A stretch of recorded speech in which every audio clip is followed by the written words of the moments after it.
This newly released film has sparked explosive controversy all across the internet and has even been banned and pulled from all platforms in Germany. The male protagonist takes ruthless measures to punish wrongdoers, yet he receives overwhelming support from countless viewers. This is solely because those perpetrators have lost all humanity and savagely victimized innocent girls, yet they escaped all punishment by virtue of their immigrant status and were even held up as positive role models by local authorities.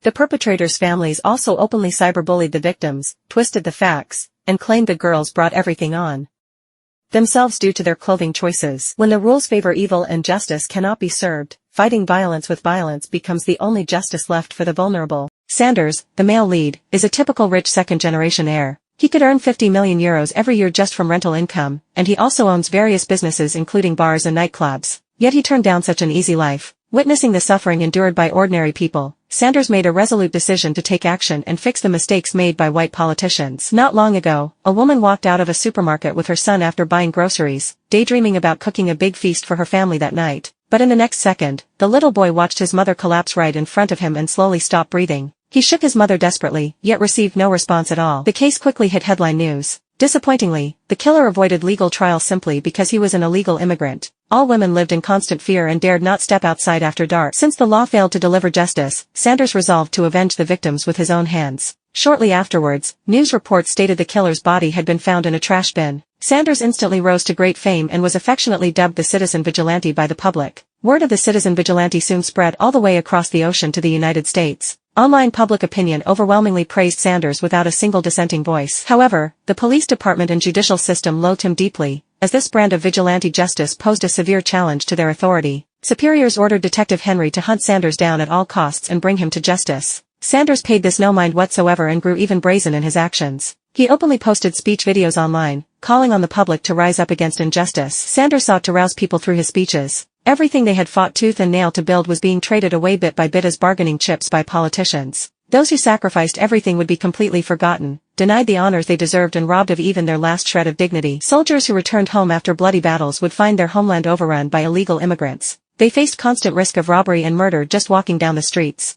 The law would never stand up for them, for illegal immigrants enjoyed de facto privileged status. At the end of the video, Sanders issued an ultimatum to the government. Afterwards, Sanders took a bus to the hospital to visit a girl named Elsa. On the ride, he spotted a black man boarding the bus with two companions without paying fares. When the bus driver chased them to demand tickets, the three men hurled insults at him one after another. Seeing they were merely youths, Sanders stepped forward and paid their €5 fares, which finally calmed the driver down. He then sat beside the three boys, hoping to reason with them. He explained step by step the grave consequences their behavior would bring, and how terrible the world would become if everyone acted just like them. But his lecture only annoyed the teenagers. One boy sitting next to him even reached for a knife to threaten Sanders, though Sanders reacted far faster. But the boys could not care less. When it was time to get off the bus, all three flipped Sanders off. The boy who had acted aggressively earlier even pulled out a knife and waved it threateningly at him, showing they were rotten straight to their core. Shortly afterwards, Sanders met Elsa. The girl had multiple fractures all over her body, covered in bruises and wounds everywhere. Even to this day, every time she thinks back to that nightmare, Elsa breaks down emotionally. Sanders asked Elsa gently what punishment she wanted those scumbags to receive. Mistaking Sanders for a cop, Elsa instinctively said she hoped the three devils would face severe legal penalties. Looking at the girl who still held faith in law and justice, Sanders' heart ached. He knew the perpetrators were all illegal immigrants. Protected by pervasive political correctness, their trials would drag on for years at minimum. All that time, they would remain free to commit more crimes. Even if a final ruling was handed down eventually, they would most likely escape harsh punishment. Worse yet, the girl would have to testify in court, forced to rip open her long-healed wounds again and again in front of everyone. The defense lawyers would cruelly shift all blame onto her. Upon hearing this, Elsa burst into bitter tears. Sanders squeezed her hand tightly and gave her a solemn promise that he would make those scumbags pay for what they had done. Not long after, the three men who had assaulted Elsa showed up outside a shop,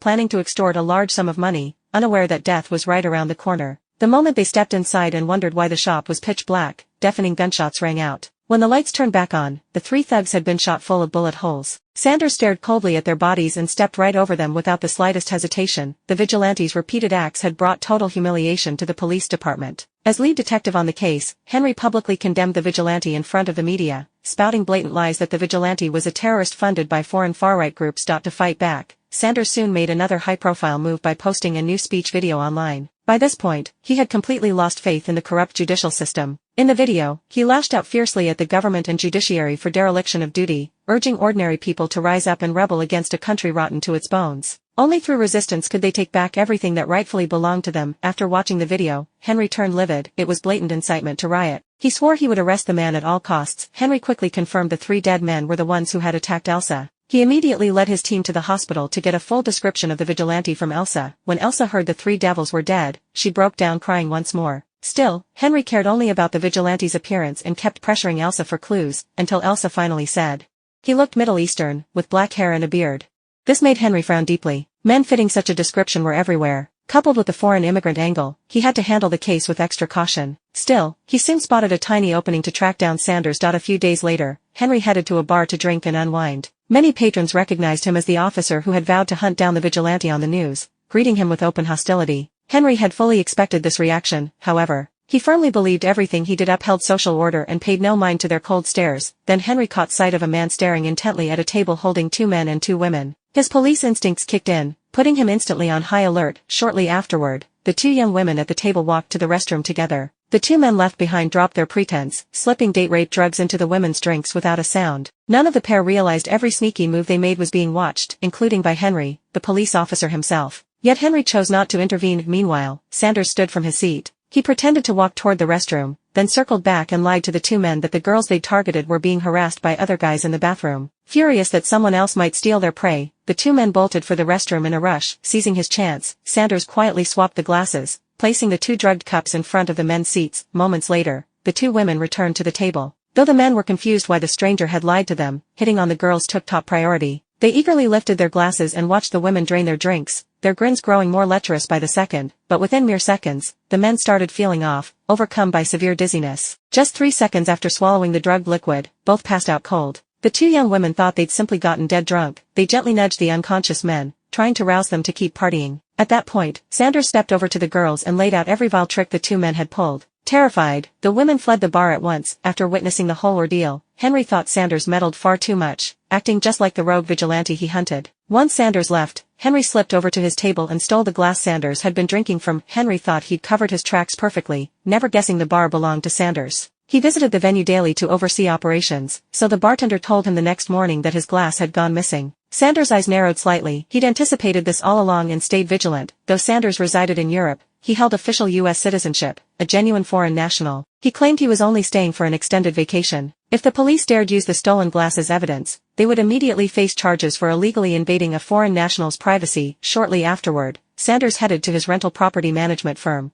He owns 4,000 residential properties across the city, generating over 50 million euros annually purely from rental income. The firm's manager rushed to greet Sanders the moment he laid eyes on him and ushered him straight into the office. Sanders briefly asked about the company's operational status and frowned deeply once again after hearing the report. According to the manager, 10% of all rent payments failed to come through each month, amounting to an annual shortfall of more than 5 million euros. Sanders asked what measures the company took to resolve this issue, and the manager sounded utterly helpless. Per official regulations, they could only send formal payment demands to tenants. If tenants still refused to pay, the sole recourse was filing lawsuits in court. Yet the courts always opted for compromise rulings, ordering tenants to settle all arrears within 7 months or face eviction. This meant any tenant determined to skip rent from the start could live rent-free for a minimum of 7 months. Even after that, these deadbeats would merely move elsewhere to repeat the cycle, as courts almost never enforced immediate eviction orders against them. Sanders heaved a weary sigh upon hearing this. Before Sanders left, the manager shared another devastating piece of news. Government officials had visited the company not long ago, demanding that housing units on several streets be donated to house immigrants, threatening mandatory seizure if the request was rejected. Sanders' face darkened further at this news. He told the manager not to worry and promised to assign his full legal team to handle the matter. After leaving the rental management firm, Sanders drove to a villa that was not his own property but rented from a third party, a private space perfect for dealing with messy affairs. Meanwhile, Henry had run the DNA traces recovered from the stolen drinking glass and identified Sanders, gradually piecing together his background. Sanders' father was an ultra-wealthy tycoon, yet the two shared an extremely strained relationship.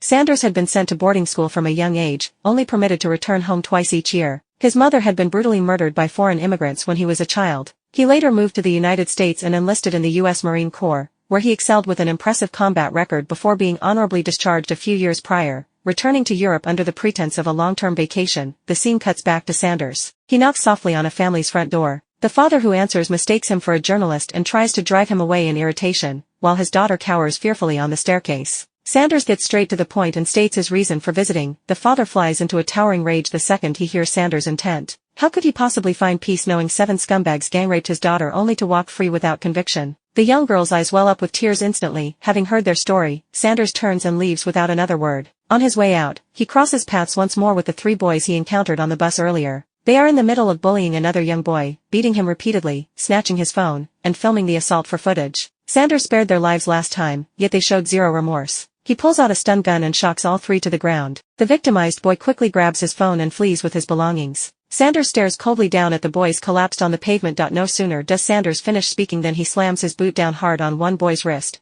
crushing the bone completely. Afterward, Sanders tracks down the judge who presided over the gang rape trial. He lies, claiming to be from the Inspector General's office, and administers a sedative to subdue the judge when he draws near. Sanders shoves the partially conscious, immobile judge into the passenger seat and drives far out to a remote, desolate stretch of land before stopping the car. He pulls up old interview footage featuring the judge, in which the judge brazenly claimed the victim had consented to the sexual encounter. The judge went on to argue that the government failed to protect the immigrant defendants from severe psychological trauma, advocated stronger protective policies for foreign immigrants, and ordered free counseling sessions for the 7 perpetrators to help them integrate into European society. It was people like this judge who emboldened immigrant criminals to act without restraint, slowly tearing society apart. Sanders would not grant the judge a quick, painless death. He slices open the judge's arm with a blade and douses his body with strong liquor to stage a fake drunken suicide scene, forcing the judge to watch himself bleed out slowly. With the corrupt judge dealt with, Sanders sets his sights on the 7 rapists next. Elsewhere, inside an apartment building, a family of 4 sits happily together enjoying lunch,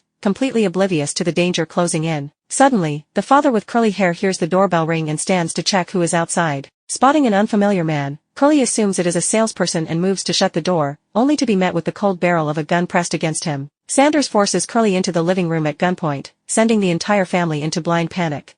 Curly's son tried to lunge at Sanders amid the chaos, only to get shot straight through the thigh. He let out a shrill, agonizing scream. Sanders ordered Curly's daughter to gather everyone's phones. Curly immediately hatched another reckless plan, but he cowered the second Sanders pressed the gun barrel against his temple. Sanders sat facing the 4 family members and cut straight to the point. He had come for Curly's son, who had gang-raped a young girl with 6 other accomplices. Though the court had set him free, Sanders intended to deliver justice for the victim himself. Curly tried to make excuses for his son, claiming he was merely a child who could not control his urges. His son quickly backed up the lie, saying the girl had hit on them first and everything that followed had been consensual. Sanders recounted every brutal wound the girl had sustained, injuries that nearly cost her life. Physical harm was trivial compared to the irreversible psychological damage she endured, yet Curly's son dismissed all of it as the girl's own choice. When the girl learned all 7 perpetrators had walked free, she suffered a complete emotional breakdown, terrified the 7 devils would seek revenge. She lived every single day shrouded in fear afterward, caught in his lies. Curly's son rambled that he had been attending counseling, swore he would reform, and begged Sanders to spare his life. Sanders said nothing in reply and shifted his gun to aim at Curly's daughter.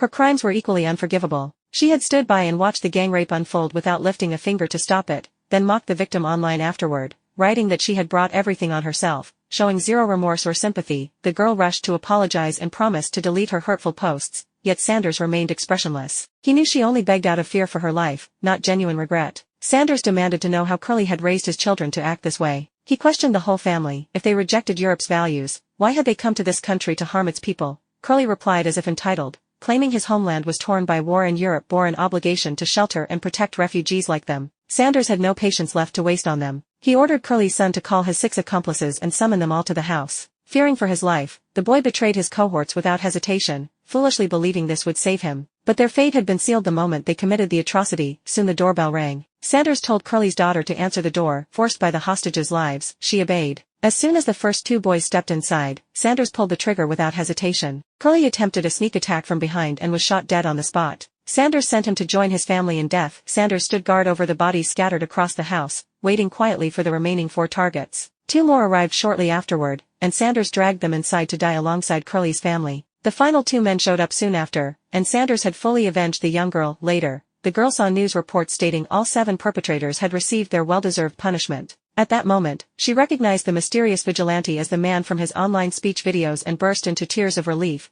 realizing true justice still existed in the world. Meanwhile, Sanders' unbridled rampage left Henry overwhelmed and furious, burning with the desire to capture and destroy him. Just then, one of Henry's officers reported they had traced Sanders' cell phone signal. Without a second thought, Henry mobilized SWAT teams and rushed toward the villa where the signal originated, unaware they were heading straight into a trap. The location was merely bait planted deliberately by Sanders. Sanders had rigged the villa with a deadly ambush network. He mounted 2 AK rifles inside a fortified bunker and double-checked every detail to ensure the setup could withstand heavy firefights. Once all preparations were complete, he sat behind bulletproof steel plates, calmly waiting for the SWAT unit to arrive. In stark contrast to Sanders' composure, Henry seethed with frantic rage, repeatedly urging the driver to speed up, wishing he could fly to the villa instantly.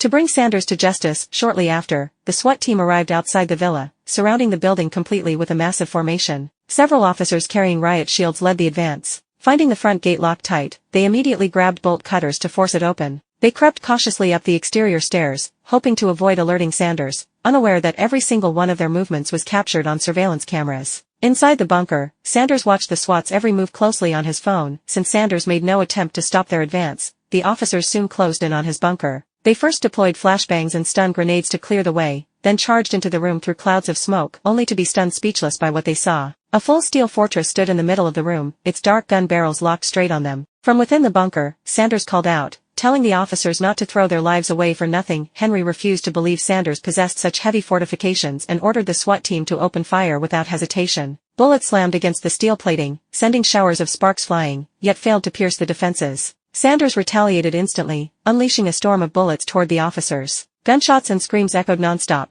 and the entire SWAT squad that stormed the room was wiped out within moments. Henry hastily sent in fresh reinforcements, but Sanders had stocked dozens of fully loaded magazines beforehand. No amount of manpower could turn the tide. The second squad was also eliminated in short order, leaving walls riddled with bullet holes and splattered with blood. Henry was now trapped with no way to back down. He had turned on a live broadcast of the raid before entering the villa, and the footage was streaming nationwide to every citizen. If he failed to apprehend Sanders, he would lose all credibility. He therefore kept sending wave after wave of officers forward. It was not until Sanders ran completely out of ammunition that the SWAT units were annihilated. The next instant, several days later, Henry regained consciousness in a hospital. Though he survived, he suffered severe burns across most of his body, and every member of his SWAT team had been killed. His political career was over for good. Worse still, the villa's legal owner was another foreign immigrant who was not present in Europe at the time, leaving the police with no viable leads to pursue the case. As Henry wallowed in agony and despair, an unknown number called him. It was Sanders. Henry tried to reason with Sanders, arguing that society's rules were established through collective voting,